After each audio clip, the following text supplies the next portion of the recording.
Qui sont les hackers Roblox qui ont fait le plus de mal à la plateforme Roblox? Certains diront Kid, lui ou alors lui. Eh ben en réalité, il y en a 5, dont Cool Kid, Tuburs 93, Onde, Goubey Dolan et Hydrapad. Et ces hackers, ce sont qui ont le plus tué Roblox.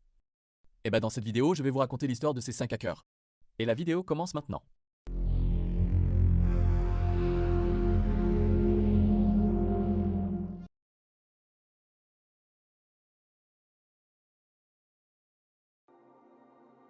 Ce jour-là, le joueur 007 Onset créa le compte Cool Kid en 2013 comme compte alternatif. Pour la cause la plus probable est qu'il veut se séparer de son compte principal et ne pas garder la même identité pour faire des exploits sur le compte Cool Kid. Après avoir créé son compte secondaire, il eut créé CoolGui, qui est un outil pour exploiter les commandes de jeux plus vulnérables à exploiter. On l'a notamment utilisé sur les jeux Work 8 Pizza Place et Prison Life. Voici quelques extraits.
Et d'ailleurs, une phrase de Cool Kid est devenue très connue.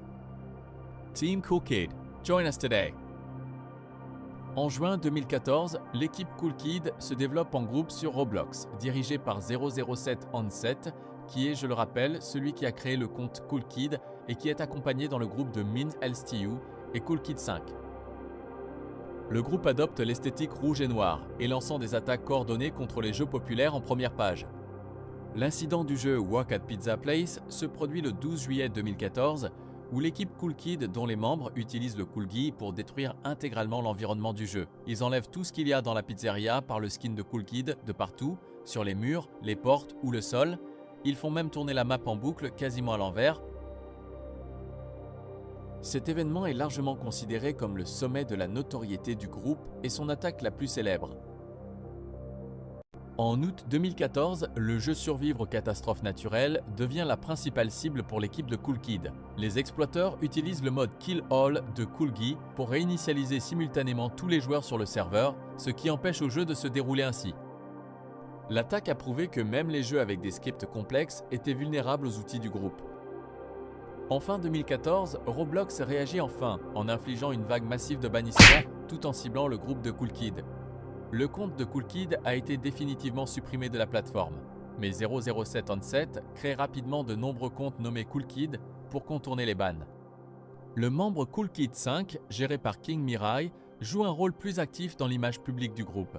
Cette époque voit le groupe se développer vers un comportement plus à la traîne entre guillemets, plutôt que vers une pure destruction. En mi-2015, plein de comptes imitant le profil de Cool Kid pour effrayer les joueurs. Cela marque le changement de Cool Kid d'une menace réelle à une figure de creepypasta ou de mythe au sein de la communauté.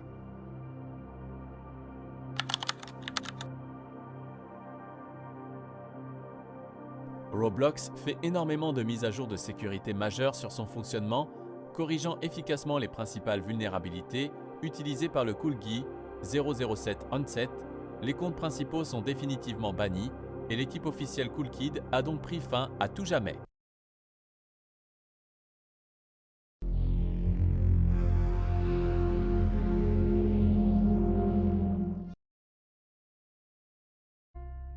Le 22 septembre 2018. Ce fut l'apparition du compte. Commençons déjà par dire que Tubers93 n'était pas une seule personne, mais ce compte était occupé par un groupe d'autres hackers connus, comme par exemple Stummy, Arkinyan et d'autres hackers pas célèbres. Tubers93 est connu pour hacker Mip City et des choses qui se sont passées dans la sécurité de Roblox. Tubers93 compte environ une dizaine d'incidents d'exploitation de plusieurs jeux Roblox. Le plus célèbre est celui du 29 février 2020 sur Mip City, où les joueurs étaient téléportés vers un jeu appelé Mip City 3. Ce jeu contenait des sons inappropriés et de nombreux autres éléments contraires aux règles TOS de Roblox. Voici un extrait et attention à vos oreilles.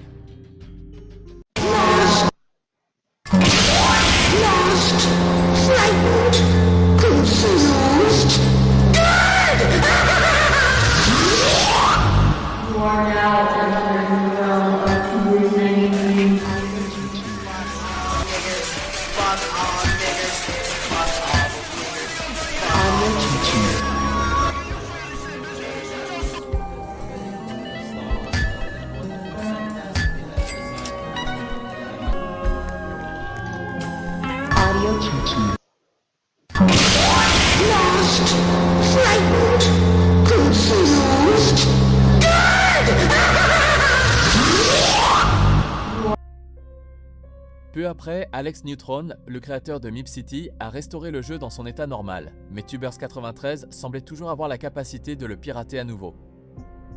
Un autre incident marquant quand il a piraté Arsenal et a ajouté un Game Pass pour obtenir un faux rôle d'admin. Ce Game Pass donnait aucun pouvoir d'administration et a piégé tous les joueurs l'ayant acheté et en oubliant qu'il s'agissait d'un piratage. Et un dernier incident remarquable est la création par lui de ce jeu avec Chavocal. Tubers93 a créé un jeu avec Chavocal avant que cela n'existe officiellement dans Roblox. Le youtubeur célèbre Flamingo avait déjà joué à ce jeu en faisant une vidéo sur YouTube auparavant et cela pourrait peut-être vous sembler familier. Tubers93 utilisait des applications externes, des programmes ou peu importe ce qu'il utilisait pour émettre le son dans le jeu. Revenons sur cette date, 29 février 2020. C'est de loin l'incident le plus notable, et c'est la raison pour laquelle Tubers93 est devenu aussi populaire. Le début de l'attaque a commencé avec Tubers93 qui a copié Mip City, l'a importé dans Roblox Studio, puis l'a modifié. Ils ont ajouté des choses comme l'avatar Roblox d'Alex Neutron suspendu par le pied avec la possibilité de le frapper avec une batte. Lorsqu'on le frappait avec la batte, ça lançait un son très étrange d'une femme gémissant. Ouais, c'est très bizarre. Continuons par dire qu'il y avait aussi dans la map un tube jaune permettant de se transformer en personne sans abri avec un panneau à côté du tube indiquant Arkinyan's Homeless Morphe, qui signifie littéralement le transformer en sans-abri de Arkinyan et une invitation sur son serveur Discord. Lorsqu'un joueur traversait l'un des tubes indiquant Return Portal, un message s'affiche à l'écran disant « Tu penses vraiment pouvoir échapper à Tubers93, hein Yallah ?» La carte était aussi une version modifiée de la carte normale de Mip City, mais beaucoup plus sombre, avec le spawn contenant un symbole d'Allah sur lequel les joueurs pouvaient marcher. Le tunnel rouge de Mip City contenait deux PNJ qui dansaient avec un panneau à côté de l'un d'eux indiquant Watek et Cube Slave Factory. Entrer dans le tunnel provoquait une erreur de téléportation, probablement parce qu'ils n'avaient pas réussi à copier les scripts du serveur ou que certaines choses étaient incorrectes. Lorsqu'on arrivait sur le jeu, on avait une batte et un hamburger. Et comme dit précédemment, la batte était là pour frapper Alex Neutron. Cette copie du jeu a été créée et publiée par le compte Tubers94. Je ne sais pas la raison, mais c'est sûrement qu'il ne voulait pas que Tubers93, le compte principal, soit banni pour cela. Lorsqu'on voulait quitter, c'était impossible, car quand on appuie sur le logo Roblox en haut à gauche pour quitter, le jeu le détecte et te refait rejoindre le jeu de nouveau. Ça devenait impossible de quitter le jeu sans complètement fermer la page Roblox. Un fait bizarre encore est qu'il y avait un panneau à côté du skin d'Alex Neutron suspendu avec indiqué « Frappez Alex pour obtenir des points Tuber gratuits », ce qui encourageait particulièrement les joueurs à le frapper. Les Tuber Points étaient en réalité une statistique, un classement du jeu. Dans le jeu, il y avait tout le temps du n'importe quoi. Et là, on peut voir que dans le jeu, Tubers93 a créé sa propre mosquée. Les joueurs entrant dans la mosquée étaient téléportés à l'intérieur afin d'adorer Tubers93. On pouvait aussi voir Arkinyan, habillé en sans-abri sur l'un des tapis de prière devant une grande représentation de Tubers93, en train de lui rendre hommage. La mosquée contenait plusieurs fenêtres, dont certaines étaient recouvertes de sang. Autre part dans la map, un bâtiment bleu avait été renommé Doot Side Hater Prison, signifiant la prison des haters tristes de Doot. Et un tunnel orange contenant un panneau avait été modifié pour afficher Tunnel of Glove, si on traduit c'est Tunnel du Gant. Une école avait été renommée Love Slick Black Books, avait un panneau à côté indiquant un like égale un espoir que Mip City est une autre suite, ça a été fait par Koneko Kitten. Une animalerie contenait un énorme Mip rouge qui apparaissait de temps en temps avec un visage en colère et émettait un son ressemblant à un appel vocal chaotique d'un salon de jeu Call of Duty. Un os situé à côté de l'animalerie affichait le texte « L'abattoir de Tubers 93 ». Il y avait dans la map Goodbye Dolan, qu'on va évoquer plus tard dans la vidéo. Goodbye Deserolan était un sans-abri aussi qui dansait sur un tas d'ordures. Un panneau à côté de lui indiquait « Ne frappez pas Goodbye Dolan ». Certains joueurs l'ont testé et quand on frappait Goodbye Dolan, il explosait et mourait.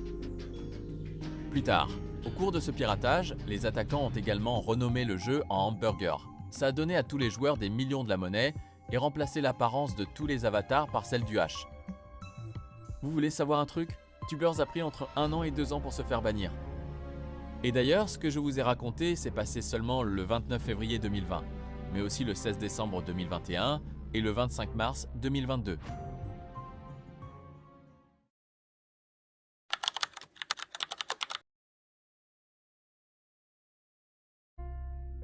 Après les incidents, les conséquences de ces actes n'ont pas été favorables au compte Tubers 93.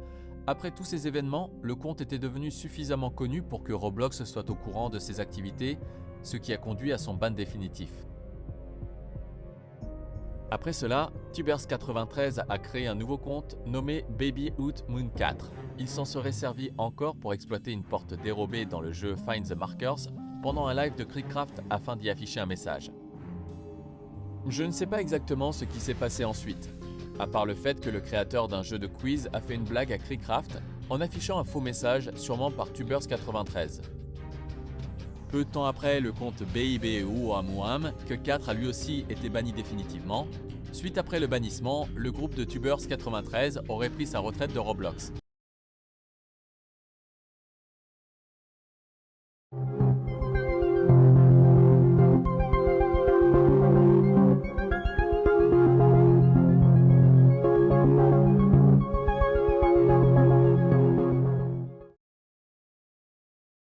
Onde, hacker plutôt mystérieux, plus connu sous le nom H1D-E-1337 ou Kervak. Il s'est fait connaître entre 2019 et 2021 grâce à une série d'incidents qui ont marqué la communauté. Contrairement à certaines légendes de Roblox, Onde est associé à des événements réels, même si de nombreuses rumeurs circulent encore sur son sujet. Les premières accusations contre H01DE apparaissent en 2019. Plusieurs membres de la communauté affirment qu'il aurait compromis des comptes Roblox en utilisant des identifiants provenant de fuites de données ou d'autres méthodes de piratage. Bien que tous les cas n'aient jamais été confirmés publiquement, son nom est rapidement devenu synonyme de vol de compte et de cyberattaque. Des groupes Roblox auraient également été ciblés, avec des actes de sabotage et de suppression de contenu rapportés par plusieurs utilisateurs. Peu après, OH2NO attire une nouvelle fois l'attention en inondant le marketplace de Roblox avec des milliers de vêtements créés automatiquement à l'aide de bots. Cette opération rendait les créations originales beaucoup plus difficiles à trouver, provoquant la colère de nombreux créateurs. Cet événement est aujourd'hui considéré comme l'un des plus grands cas de spam ayant touché le catalogue Roblox. En 2021, son nom dépasse largement la communauté Roblox lorsqu'une vague de bots touche Discord. De nombreuses personnes reçoivent un email indiquant qu'un compte Discord a été créé avec leur adresse email sans leur autorisation. Les analyses publiées à l'époque suggèrent que ces attaques exploitaient principalement des adresses email issues d'anciennes fuites de données, sans nécessairement donner accès aux mots de passe des victimes. Peu après, H1D attire une nouvelle fois l'attention en inondant le marketplace de Roblox avec des milliers de vêtements créés automatiquement à l'aide de bots. Cette opération rendait les créations originales beaucoup plus difficiles à trouver, provoquant la colère de nombreux créateurs. Aujourd'hui encore, la véritable identité de H0 en aidé demeure inconnue. Malgré les nombreuses enquêtes menées par la communauté, aucune confirmation officielle n'a permis de révéler qui se cachait derrière ce pseudonyme. C'est ce mélange entre faits réels, rumeurs et anonymat qui fait de H0 en aidé l'une des figures les plus mystérieuses de l'histoire de Roblox.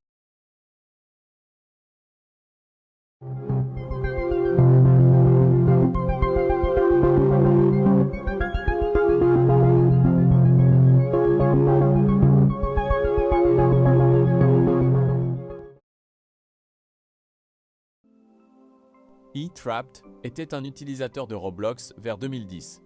Il est surtout connu pour avoir participé à l'incident du poisson d'avril et pour avoir créé ce visage. À l'époque, Stickmaster Luke était le seul joueur à posséder officiellement ce visage, comme on peut le voir sur l'image à gauche. À cette période, plusieurs signalements faisaient état d'un nombre de piratages incalculable impliquant un accès à des systèmes auxquels il n'était pas autorisé, ainsi que la compromission de nombreux comptes Roblox. Cet incident aurait principalement été mené par eTrapped, Ellarned, Caleb 244. Cependant, nous allons parler seulement d'eTrapped, puisque ce chapitre de la vidéo lui est consacré. Comme mentionné précédemment, il est le créateur de ce visage, dont seul Stickmaster Luke le possédait. À l'époque, si un joueur prétendait de l'acheter, ça affichait simplement un écran d'erreur. Personne ne sait encore la raison. À l'époque, eTrapped aurait bloqué l'accès du compte d'énormément d'utilisateurs. Il y a eu aussi de sa part des abus de permission interne. Son incident était souvent décrit comme impliquant des accès à des outils ou à des systèmes qui étaient normalement inaccessibles aux utilisateurs sans rôle. Et bien évidemment, il finira exclu définitivement de Roblox. Il est également raconté qu'un certain temps après son bannissement, eTrapped ait créé un jeu inspiré de Roblox appelé Brick Planet. Il s'agit d'un wiki consacré aux hackers, et non d'un wiki sur Forsaken.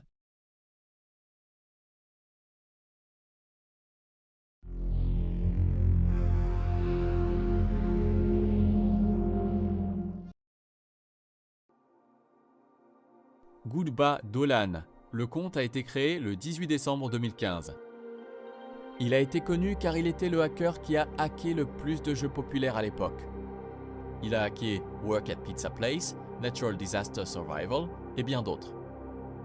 Il a aussi piraté Blox Free à l'ancienne avec un script de Cool Kid dont on en a parlé plus tôt dans la vidéo. Voici un extrait de son piratage sur Blox Free.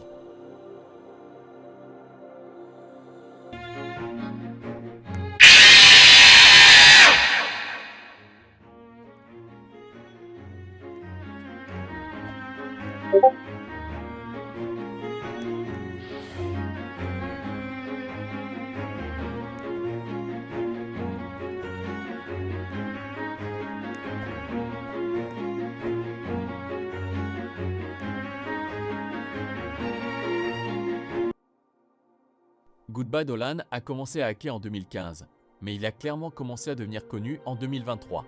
Mais attention, ça ne veut pas dire qu'il a hacké pendant 9 ans sans cesse. Bref, après avoir utilisé le CoolGui, il a également créé son propre GUI appelé GooBiggy. Comme tous les hackers, il l'utilisait pour pirater des jeux, utiliser des exploits et faire d'autres choses. À l'époque, il détruisait l'environnement de beaucoup de jeux. Il aurait aussi piraté Tower of Hell en utilisant son script et d'autres personnes ont commencé à s'intéresser à lui et à publier ses piratages sur YouTube. Il ferait également partie de l'équipe Cool Kid, mais n'y apparaissait pas forcément, mais c'était parce que ses exploitations avaient un lien avec ce dernier. Lorsqu'il a commencé à pirater Roblox, il est devenu de plus en plus connu sur Roblox et YouTube. Des personnes ont commencé à signaler des apparitions de lui dans différents jeux. Cependant, après avoir piraté de nombreux jeux populaires de l'époque, son compte a été supprimé définitivement de Roblox en 2024. Il est présenté comme un hacker mexicain utilisant parfois RC7 pour pirater des jeux, et il jouait des musiques comme One Stop Us de Steven Phillips dans les jeux. Voici 3 extraits très connus de ces hacks.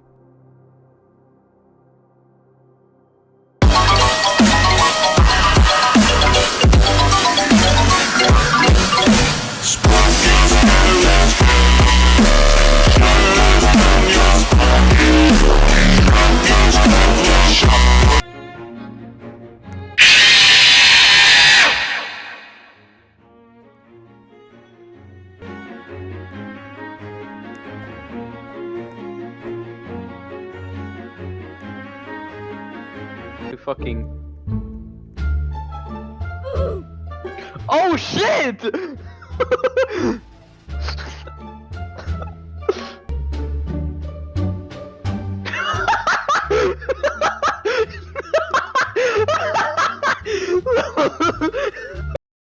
Voilà, et des vidéos de gens filmant Goodbye Dolan hacké, il y en a énormément. Ça montre que ce n'était pas un simple hacker, mais un véritable hacker. Il utilisait également le script de CoolKid, ce qui montrait qu'il avait un lien avec lui, comme dit plus tôt dans la vidéo. Certaines personnes ont même créé des GUI de fans inspirés de celui de Goodbye Dolan. Il était à l'époque souvent appelé Gooby au lieu de Gooba Dolan. Gooby à l'époque avait 2 skins différents, le plus ancien avec un costume blanc, la peau blanche et le chapeau aussi, dont l'autre le plus récemment avec un chapeau du Mexicain et une carte de FIFA sur son torse. Comme son compte est banni, on ne peut logiquement plus le trouver. Cependant, ce compte possède une grande histoire liée au piratage de jeux et à sa popularité sur Roblox. Lorsqu'il exploitait des jeux, il utilisait son ancien avatar ainsi que l'avatar de CoolKid pour des effets comme des particules, des décals et des skybox. Mais comme nous le savons tous, Roblox a finalement supprimé son compte définitivement pour exploitation dans de nombreux jeux.